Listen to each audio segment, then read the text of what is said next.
Morning everyone. Don't know where you are in the world watch at the moment, but in the UK we seem to have the start of something like a summer. I can't remember where all the people who follow my channel from, but I know there's something in Canada. I have no idea what the season is in Canada. You've probably got beautiful sunshine or 10 to 15 foot of snow. I have no idea. I got a follower in South Africa, which is probably going to be glorious sun. That's all they ever seem to have. A few followers in Ireland. Well, having been to Ireland a few times, the weather can be a bit unpredictable. It seems to be quite wet, but look at the forecast. It looks like you got a bit of summer. So wherever you are in the world, I hope the weather's favourable for you. Wednesday, May the 8th. So as always with my videos, I start with an apology. I was due to make the one-word challenge. I was going to make it on Sunday. I'll phrase this pretty nicely. I set my camera up on a barrier, started to do the test, the challenge, and then noticed a couple of little oiks walking towards my GoPro. That's the best way I could describe it. So I turned it back, got my GoPro, put it back in my pocket. Otherwise I think it would have been somebody else's pocket. So what I'm going to do is I will make it definitely this week because the forecast is good. Come on. And I will probably get one of my clients to be stood by my camera when I make it. So then you've also got a witness to show I haven't cheated. As you can see, he's running around. It is really, the grass is nice and wet, which he likes. He doesn't like the sun. But the heat is quite, I don't know, it's because we haven't had much this year. We've had loads of rain, but the heat is quite penetrating, very sticky. Ready? Come on. Good boy. It's quite sticky, and it feels quite intense, but I think that's just because we just haven't had any summer. We just haven't got used to it. So where are we at?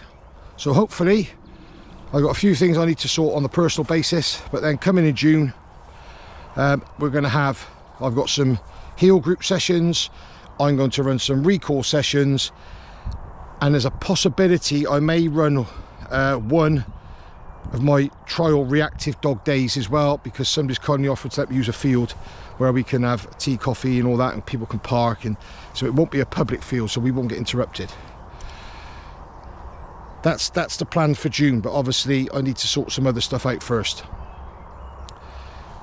So today I'm going to discuss, and I may demonstrate with Bill, but it's hard because he's pretty good. Hey, come on.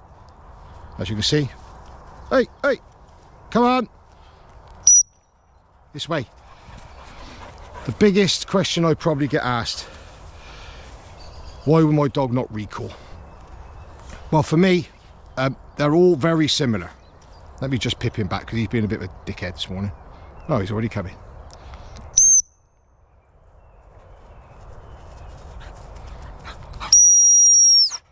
Sit there a minute. So why will my dog not recall? Well, I genuinely believe your dog won't recall because it's a bit like heel work, and it's a bit like everything else. Either A, people don't want to put the time in and get it right and they rush it. Part of that is, when I got Billy at 7 months old, I spent lots of time just building up a bond with him. Every time he come back to me, just loads of fuss. I don't treat train at all. None of my dogs have ever been treat trained. In fact, if I poured out a bag of treats now, he would have a meltdown because he doesn't get them. He just gets praise and verbal cues, good boy, well done, all that sort of stuff. So I spend a lot of time in my garden, and as I walk away from him, I just tap my leg this way, tap it to go away this way, and I do loads of turns. Then I start going onto a little field and I do it. Now obviously if he regresses on that field, I go back to my garden, whereas a lot of members of the public, they don't, because anyone that's ever had a one-to-one me will understand all of this, because this is what I tell them. If you bring your dog somewhere like this as a puppy, there's scent.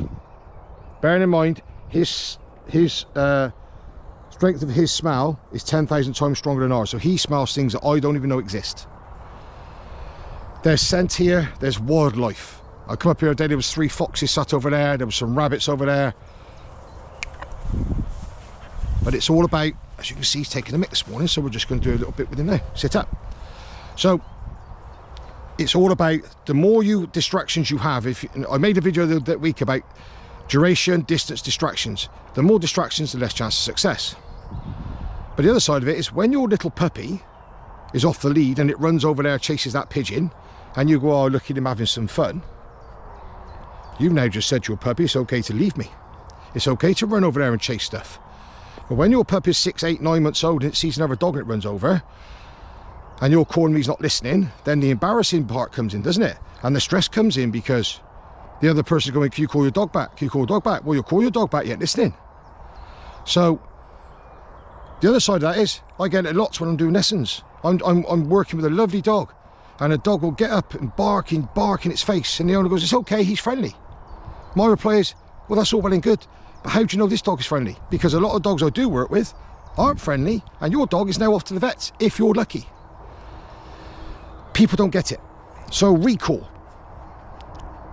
If you use a long line, what you have to bear in mind is if you walk your dog from your house to the field on a lead and you're making him walk to heel, great. If you're allowing him to drift off in front of you on your way to the field, you're already setting yourself up to fail because you're saying it's okay to leave me and just disappear.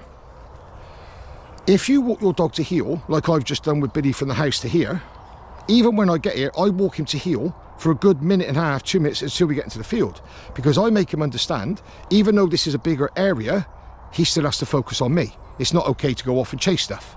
So I make him understand we're still training, because if I brought him in here and he's spinning and jumping and whining and barking because he's, oh my God, this is my favourite field, and then I take that lead off him and let him go, that's a box of fireworks ready to go off and you've just lit the fuse. And he's going to go, yes, I'm off over there, let me chase that squirrel, let me go after that cat. And the reason you got a dog was to have nice dog walks. But that does now becomes unenjoyable because your dog's buggered off everywhere else. And you're the one stood there calling it and calling it. I say this to everyone, if your dog doesn't come the first time you call it, theoretically in the UK you commit an offence. So it should do. If you're calling it 10 times and it comes back on the 10th time, it'll always come back on the 10th time. You teach it to come back on the first time because that's what it should be. Hey, excuse me a minute, sit up. So if you got to a point now where your dog is switching off, go back, because if you get a dog now with the summer coming up, especially in the UK, and your friends going, oh come on, let's go for a lovely walk through the forest, your dog would be all right if you let it off. No. Apologise. If you're going to take a puppy, carry it. If it's too big to carry, leave it at home for this year, because then you'll have 10 or 12 years of lovely forest walks. Don't blow her out the window for one walk for this year, because otherwise it'll all go wrong. Some people don't care their dog doesn't recall. That's up to you, that's your dog. But I can tell you now, at some point you will come across a dog that isn't friendly, and you'll be the first to complain that your dog's now got to go to the vets for, if you're lucky, just stitches. If you're unlucky, it'll be dead. And there's no good going on social media that attacked your dog, because that dog was on a lead. And the owner had some form of control, or was trying to have some form of control. Your dog, off the lead, has caused that problem.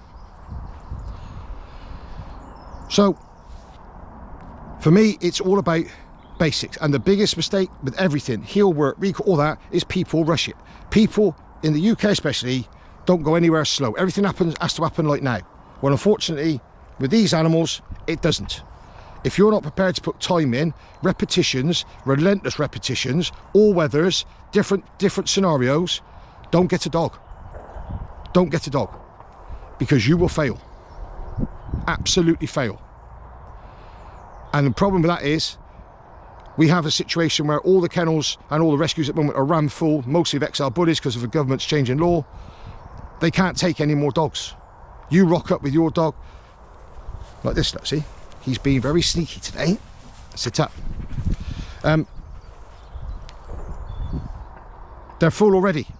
So people will just have to dump their dog on the floor in the street or whatever, and then they just go and buy another one. But dogs don't come pre-programmed. If you don't press the buttons, you don't get what you want.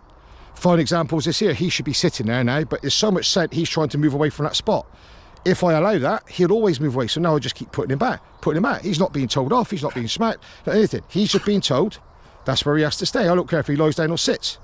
But if he starts to crawl from that spot, I'm going to put him back to it, because that's how his training's always been. When I say sit, you sit until I tell you something else. So if you use a long line on your dog and you walk your dog to heel on a short lead, then you get to the field and put, like that, look, he's stuck there. Sit.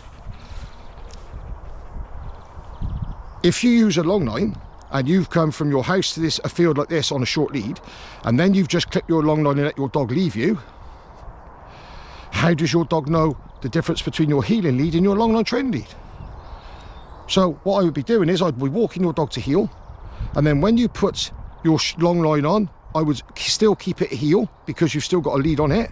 And when you want it to leave you, give it a command like get on, or this way, or let's go, or with me, or close, or just something that's not heel. Because that then tells your dog, you can leave me and go and have a sniff at, but you're still under my jurisdiction, you're still under my rules, you're still under my guidelines. And that is where people get it wrong, because they get pulled down the road on a heel walk, get dragged down the road, their shoulders going, oh my God, it's kidding me. And they get in here, do you know what, just get off and have a run.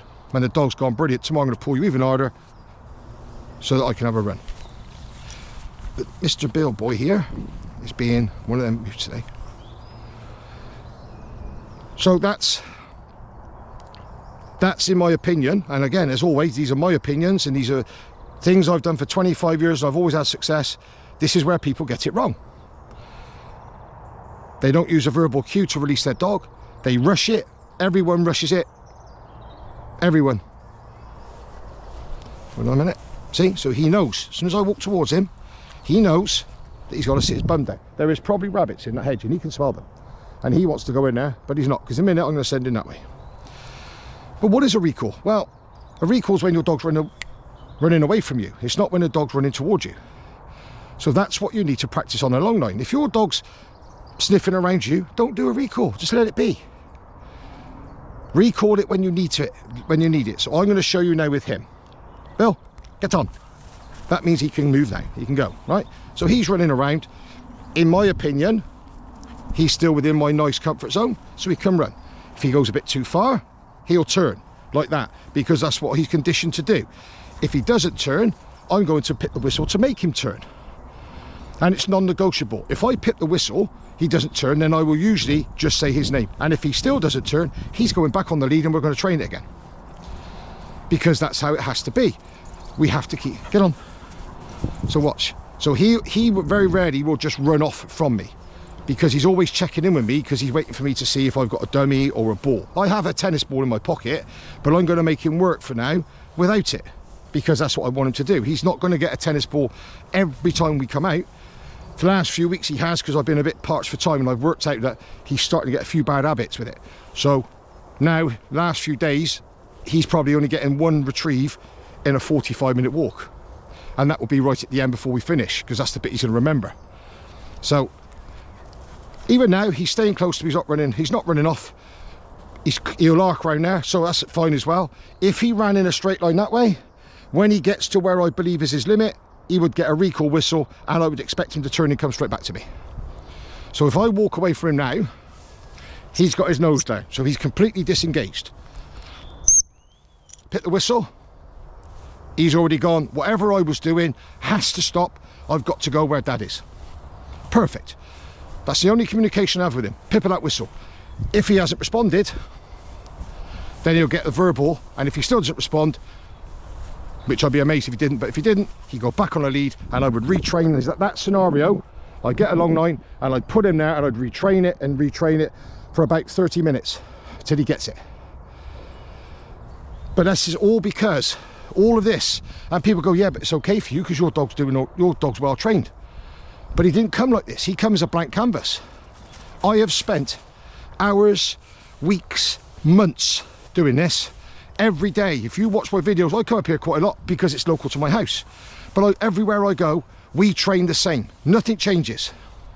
If I want him to turn, it's a pip on the whistle, non-negotiable.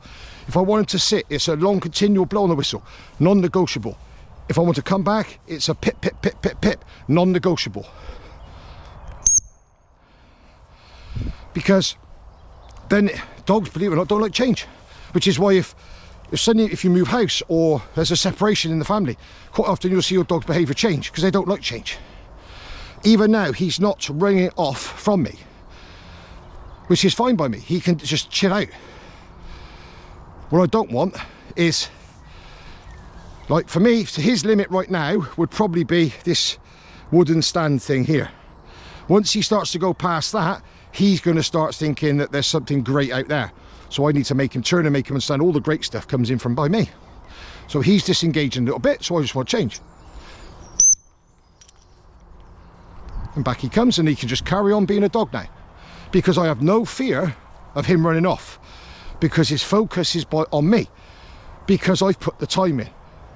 I would love to get all my friends on a video and make a video and get them to tell you how many times they've all asked me if I want to go for a dog walk. And I've probably said no. Well, I think I have said no to almost every single one of them. Because at the time, he wasn't ready and I was training him. So if I did go, I think on two occasions I went, he stayed at home. There's clearly something in there, but he's not having it, so he got to come down here. So he stayed at home. He's not... The benefit of that is I'm not getting stressed on the walk. He's not learning bad habits. I'm still walking with my friends and having a chat and a laugh and jokes and stuff like that. And the next day we go out training, everything's still calm. There's nothing to fix because we're still on that win. Peer pressure from friends or family. Oh, I've watched this, or I've Googled this. No, it's your dog. Take your time. But of course, the biggest problem is people don't want that, do they?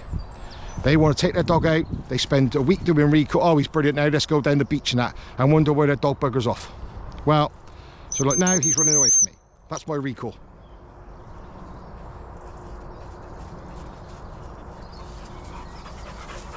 Sit up. Good boy, sit. So I told him he's got to come back to me. He's turned straight away from where he was smelling. He's come back, now he has to wait to be released. And that release command will be, get on. Get on. Means he can leave me again, but now he's forgot what he was running over to over there, and now he's paying attention to me again in case I call him back again. So he's going, but don't go so far this time because it's farther to run back to dad. But the fact now he stays closer, there's no stress from me, he's not running off, come on. And obviously you see he likes eating this grass because it's sweet and it's wet and it's sunny and it's everything. So I will just amble around here. I don't do, people will tell you that I have lessons, I don't do 4 laps of anything, of any field. I find a quarter of the field and I train in that quarter. I turn often. So like he's down there now, there look, by them stinging nettles. So he's not listening, watch me. Disengage. So now all this time I'm pipping him, he's got to run through long grass. So he's working harder. So he'll go back to the same spots all the time. So he's going to go in there. Because that's where the recent smell is. There he goes. Come on, good lad. If I don't need to pip it because he's already turned, perfect, because he gets it. But a lot of this is, you can't reiterate enough to people about not rushing things. You know, puppies, my puppy's 12 weeks old, it don't walk to heel. It's 12 weeks old. Did your 12-week-old baby take itself to the bathroom and get on the toilet? No. You gave it a nappy. Then you went to training pants or whatever. Then you went to a potty. Then you went to a toilet seat, child seat. Then you 5 stages to get your child to go to toilet. But people don't want to put 1 or 2 stages in to get a dog to recall. Billy, come on. So now he's off again, look. Can't run away from me, because once he gets down there, I've lost him. He'll disengage. Good boy. Come here, you got all stuff stuck to your head. And this isn't because he is the best trained dog in the world. Boy, sit up. But to me, he's the best trained dog in the world. Because he does what I want him to do. I really don't care what anyone else thinks about him. Oh, you don't do this. I don't care, he's my dog. But he's my trained dog. I can take this dog anywhere. Field, common, beach, cafe, pub, you name it. I can take him, no stress, no hassles, no fear of him jumping up, aggression or anything, because I've taken my time and I've trained him to be the dog I want him to be. And that, for me, is why people fail with recall, is that they just rush it. Obviously, going on a bit now, when I come here normally, I allow him in this, but a couple of local pages have said they've seen some adders, a couple of adders coming out of here. So obviously I don't want him in there, because obviously in the UK, an adder is the only venomous snake we have. It's not, it stings a bit. I don't know anyone's been bitten by one, but I know people whose dogs have, and it's a vet's, and it's not very pleasant. Hey. So again, you see, he's doing this crawling because of scent. So this alone now, just making him have to stay on that spot with all this scent, is brain work. And as long as he doesn't move, I don't care. He likes the grass, as all dogs do. So the biggest thing about this video, is you really, really do have to take your time. There is no quick fixes. No quick fixes at all. We've been up here now 20 minutes, and look at him. And it's because it's a bit muggy, but the grass is nice and wet. If it's as hot tomorrow and there's no cold snap overnight, then I will probably bring him up here early morning, because it'd be too warm. Because the forecast by the end of the week in the UK is 24 degrees. I ain't running him in 24 degrees, so we'll either be up here at 6 in the morning or come up here at 9 o'clock at night. What happens then though? If I'm up here at 6 or 9 at night, what changes? Well, suddenly, chances are the foxes will be out. Chances are there'll be a lot more rabbits out. We might see the odd deer. So then I've got to work even harder to make sure his prey drive doesn't kick in, and he wants to go for a chase, which he doesn't do, but I don't want it to start being a problem. So I have to work harder, so I've got to keep him tighter. So the environment will change how I handle him. If there was 30,000 pheasants down there now, I would probably have him on a lead, and I'd teach him that going after those pheasants is not okay.